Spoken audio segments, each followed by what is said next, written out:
Assalamualaikum teman-teman.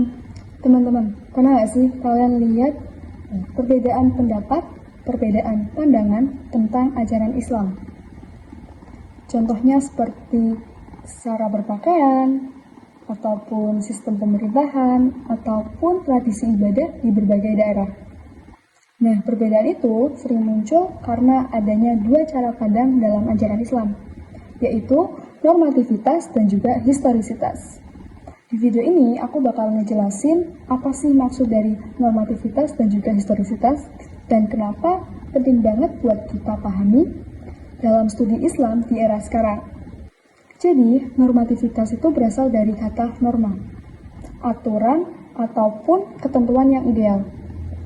Dalam studi Islam, normativitas itu artinya ajaran Islam yang bersumber langsung dari wahyu Allah, yaitu Al-Quran dan juga Sunnah Nabi. Jadi, Islam normatif adalah Islam sebagaimana yang diwahyukan, murni tanpa terpengaruh budaya ataupun sejarah manusia. Contohnya, perintah sholat 5 waktu, zakat, dan juga larangan riba. Itu sifatnya normatif, karena sudah jadi ketentuan yang tidak bisa diubah oleh waktu ataupun tempat. Sementara itu, historisitas artinya keterikatan pada sejarah. Dalam konteks studi Islam, historisitas adalah cara memahami Islam dengan memperhatikan konteks waktu, tempat, dan juga situasi sosial yang melingkupinya.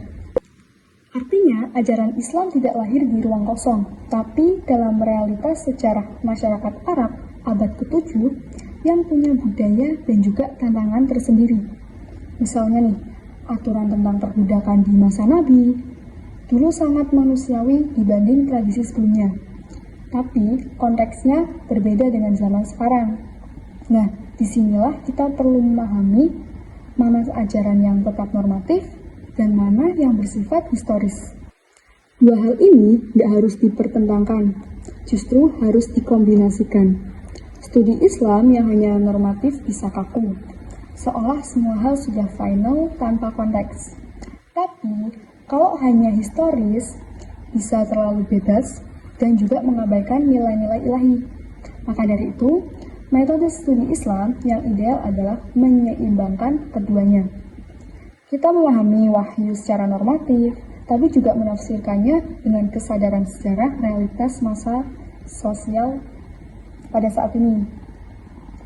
Seperti yang dikatakan Fazlur Rahman, seorang pemikir Islam modern, Islam itu harus dibaca secara ganda, teks dan juga konteks. Contohnya, ketika kita memahami ayat tentang pakaian muslim, secara normatif, Islam memerintahkan berpakaian menutup aurat. Tapi secara historis, bentuk pakaian itu bisa berbeda sesuai budaya dan juga zaman, asal tetap menjaga kesopanan dan juga keimanan.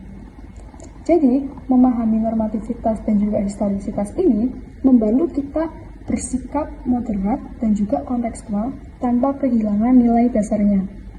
Jadi, teman-teman, studi Islam itu bukan hanya menghafal ayat dan juga hadis, tapi juga memahami konteks sejarah di baliknya. Dengan begitu, kita bisa jadi generasi muslim yang cerdas, terbuka, dan juga tetap berpegang teguh pada nilai-nilai ilahi. Sekian dari aku, semoga video ini bermanfaat dan bisa jadi refleksi buat kita semua. Wassalamualaikum warahmatullahi wabarakatuh.